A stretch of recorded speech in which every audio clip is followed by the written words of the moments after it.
मैं सच बोलूं तो पॉलिटिशियन भी नहीं हूं. I want to make sure that the indigenous people make so much money that they do not need to stand outside a politician's house to beg for rights. आप rights दे दीजिए. तो क्या आने वाले दिनों में हम प्रद्युत किशोर मानिक को त्रिपुरा के मुख्यमंत्री के रूप में देख पाएंगे? आप आने वाले दिन में मुझे एक सोशल और torch bearer of the movement देखा जाएगा. अगर मैं भी उस दलदल में आ गया तो मैं भी बिगड़ जाऊंगा.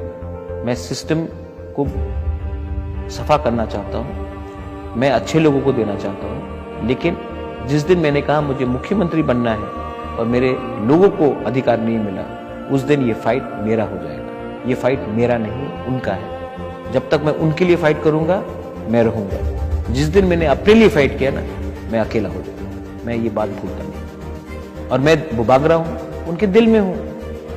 ये जो मेरे पास पद है वो परमानेंट पोस्ट है. ये जो एमएलए, मंत्री, सीएम 5 साल का पोस्ट है. मेरे फादर भी एमपी रहे, माँ भी रही. क्या मिला? एक दिन कोई सलाम मारता है, दूसरे दिन कोई इग्नोर करता है. ये पोस्ट परमानेंट नहीं है. जो दिल में पोस्ट है ना, that my dear friend is the true post. You want to be in the hearts of.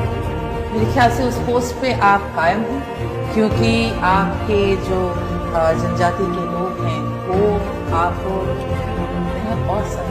मैं उनके दिल में रहता हूँ और सर मैं किसी और के ऊपर बैठ के रहता हूँ, क्योंकि जब तक उनको नहीं मालूम पड़े कि मैं हिलने वाला नहीं हूँ, तब तक वो हमें सीरियसली लेंगे. जिस दिन उनको लग गया कि मैं भी अपना सोच से हट सकता हूँ, उस दिन हमारा एकता टूट जाएगा. मैं थानसा के लिए फाइट कर रहा हूँ. ये फाइट अगर हम एक रहेंगे ना, पूरा हिंदुस्तान का जनजाति, आपका तो पूरा इंडिया में जाता है, अगर पूरा इंडिया का जनजाति एक हो जाए ना, एक दूसरे से लड़े नहीं ना, मैं फिर से कह रहा हूँ हिंदुस्तान का असली मालिक ट्राइबल है. एक हो जाओ, आप पूरा हिंदुस्तान को दिखा सकते हो कि सिर्फ द्रौपदी मुर्मू को प्रेसिडेंट बनाने से कुछ नहीं होता.